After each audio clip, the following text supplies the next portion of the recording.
Well, it's the first time I'm alive on a Mother's Day without a mother.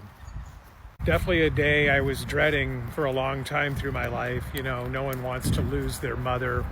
A great woman of faith and spiritual power. She gave us unmistakable signs that she is still thriving in the afterlife. Taught us what it meant to love God with our hearts, His Son, His Spirit, and even the Divine Mother. And our hearts are multidimensional, so they can sense things that our conscious mind may not be aware of.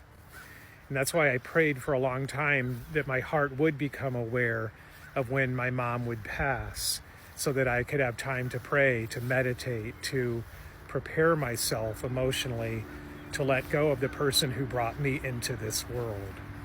And one thing God showed me is that I could be with her anytime, any place, through our multidimensional heart, which exists beyond time and space, as our spirit does. And so I was able to start visualizing being with her spirit in one of our favorite vacation spots, so I could enjoy her company, her peace, her love, her amazing presence without having to be with her physically. This gave me some spiritual confidence, but I still had to go through actually letting her go. And then the fateful day happened. I was taking a shower in the early morning and it was totally dark outside, but suddenly there was a bright flash out the window. I looked outside and realized that some Christmas light had suddenly just sparked really brightly for no apparent reason.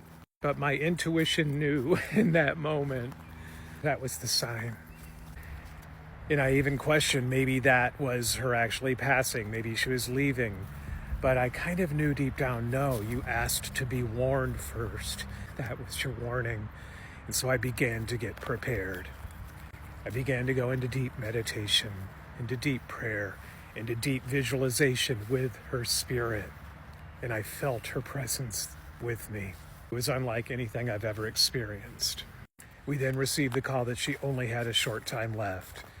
And the mystic that my mom was, it was no surprise that in her final moments, she asked my sister, who had been able to stay up with her all night, to please give her a moment alone. She signaled it somehow, my sister said.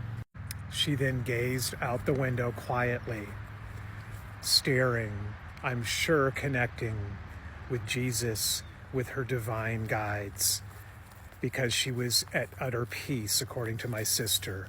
And then she left her body.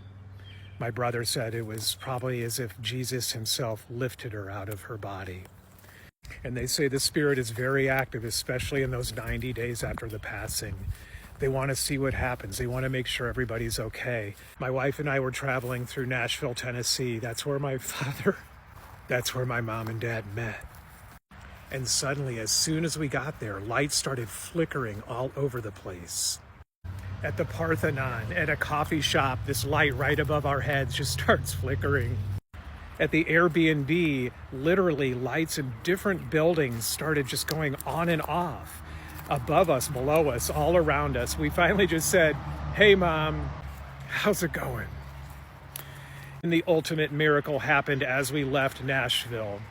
Not only did we see our own dashboard lights flickering, which was pretty crazy, but as we were actually leaving and heading out, we saw a license plate that had her name, her maiden name on the plate.